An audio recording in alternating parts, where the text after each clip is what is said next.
नमस्कार, आप सब जितने भी शिक्षा मित्र साथी हैं, आप सभी को लेकर एक बड़ी खबर सामने आ रही है। जैसा कि आप सभी अच्छे से जान रहे होंगे कि लोकसभा सत्र के दौरान विधानसभा में भी, लोकसभा में भी आप सभी के लिए कई सांसदों के द्वारा आवाज उठाई गई थी। आप सभी के मानदेय वृद्धि, आप सभी के समायोजन को लेकर सरकार ने मांग की थी कि आप सभी का समायोजन कराया जाए। जब से आप सभी का समायोजन रद्द हुआ है, तब से आप सभी के मानदेय में किसी प्रकार की कोई वृद्धि नहीं हुई। केवल 35,000 से घटाकर 10,000 कर दिया गया था। इस बात को लेकर कई बार सवाल उठाए गए थे। अभी भी आप सभी के मानदेय को लेकर अक्सर सरकार से सवाल पूछे जा रहे हैं कि आखिर सरकार हर काम कर रही है, लेकिन शिक्षा मित्रों के मानदेय में किसी भी प्रकार की कोई वृद्धि क्यों नहीं कर रही, उनके समायोजन पर कोई भी बात क्यों नहीं कर रही है। फिलहाल एक बयान आप सभी के लिए आया है, इसलिए आप सभी इस वीडियो को पूरा जरूर देखिए और इस वीडियो को लेकर जो भी राय हो हमें कमेंट बॉक्स में कमेंट करके बताएं। फिर एक संगठन कहेगा कि चलिए लड़ाई लड़ेंगे। तो इन सब चीजों को शिक्षा मित्र बखूबी क्यों नहीं समझता कि जो लड़ने वाले लोग हैं, जो मेहनत कश लोग हैं, जो शिक्षा मित्र के लिए प्रयास करते हैं। देखो, सरकार से प्यार से, नाराजगी से आप अनुरोध अनुनय विनय कर सकते हो। सरकार से आप अंगूठा पकड़ के दस्तखत तो करा नहीं सकते। दस्तखत तो हम बीएसए से नहीं करा सकते जबरदस्ती। उससे भी हम अनुरोध भाग दौड़ करके ही कराते हैं। सरकार तो बहुत बड़ी चीज है। तो ऐसे में शिक्षा मित्र बड़ा अपने को फंसा हुआ महसूस कर रहा है। दूसरी बात यह है कि बड़ी तादाद में इस बार शिक्षा मित्र सेवानिवृत्ति की ओर बढ़ रहा है। अब वो अंतिम पड़ाव पर खड़ा है। खाली हाथ कैसे जाएगा घर? रोज मौत हो रही है, दिन एक भी बाकी नहीं है। आज एक निर्देशक की मौत की भी खबर है। क्या होगा? जी बिल्कुल सही कह रहे हैं आदरणीय मिश्रा जी। अब यहाँ देखिए अंतिम समय है और शिक्षा मित्र को समझना होगा। शिक्षा साथियों को अब निर्णय लेना होगा कि पिछले 1.5 साल से लगातार, चाहे वह 12 जनवरी का कार्यक्रम हो या 20 फरवरी का संयुक्त कार्यक्रम हो या 18 अक्टूबर का उत्तर प्रदेश प्राथमिक शिक्षा मित्र संघ का प्रदेश स्तर का बड़ा कार्यक्रम हो, जिसमें कमेटी का गठन हुआ और लगातार उसकी पैरवी संगठन द्वारा की गई। और कमेटी की बैठक में सभी संगठन के प्रतिनिधि थे। कोई नहीं कह सकता कि हमको नहीं कहा गया। सारे लोगों की संयुक्त बैठक हुई, अधिकारियों ने आश्वस्त किया और कहा कि जल्दी ही इस पर निर्णय हम लेंगे।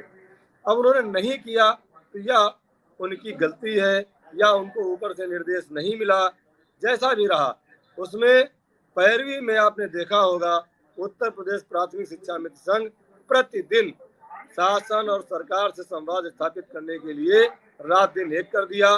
चाहे बारिश में बनारस जाना हो, चाहे गोरखपुर जाना हो, चाहे दिल्ली जाना हो या लखनऊ में रहकर पैरवी करना हो, सभी पदाधिकारियों ने पूरी मेहनत से, पूरी शिद्दत से काम किया। लेकिन जैसा कि आपने कहा कि जब एक संगठन ऐलान करता है तो दूसरे लोग निकल आते हैं। तो एक अभी कोरोना काल में एक बात कही गई थी कि लोग आपदा में अवसर तलाशते हैं। यहाँ शिक्षा मित्रों पर आपदा पड़ी है और लोग अवसर तलाश रहे हैं कि कैसे हम हीरो बन जाएं, कैसे हम नेता बन जाएं। अरे नेता बनना इतना आसान भी नहीं है।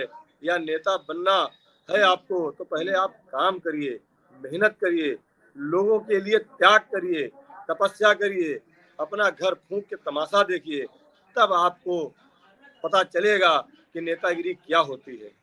इतना आसान नहीं है मिश्रा जी कि प्रतिदिन सुबह 8 बजे निकलना, रात में 11 बजे घर पहुंचना, केवल अपने संगठन के प्रति समर्पित होना, अपने संगठन से जुड़े 1.5 लाख शिक्षा मित्र परिवारों के लिए पैरवी करना, हर जगह जा करके कहीं हर जगह आपको सम्मान नहीं मिलता, कहीं आपको अपमानित होना पड़ता है। किसके लिए? अपने साथियों के लिए। गलती कौन करता है? हमारे ही साथी, कोई 2-4 1% जो गलत। अभी मैं एक सम्मानित सरकार के प्रतिनिधि के पास बैठा था, उन्होंने मुझसे कहा कि आप अपनी फेसबुक पर क्या लिखते हैं।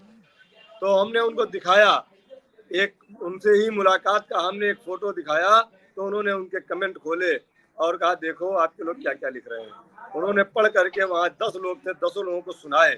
तो हमें वहाँ पर लज्जित होना पड़ा, हमें वहाँ पे थोड़ा सा शर्म से झुकना पड़ा कि हमारे ही साथियों के कमेंट हमको दिखाए जा रहे हैं जो सरकार के विरोध में या उन माननीय जी के उसमें लिखे गए।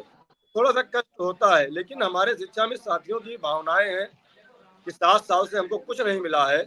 अब कैसे वो यकीन करें, कैसे वो तारीफ करें, उनकी भी बात जायज है, लेकिन फिर भी मैं अपने साथियों से अनुरोध करूंगा, निवेदन करूंगा कि अपनी समस्या को, अपनी मांग को आप सभ्य भाषा में लिखें, क्योंकि हम आप शिक्षक हैं।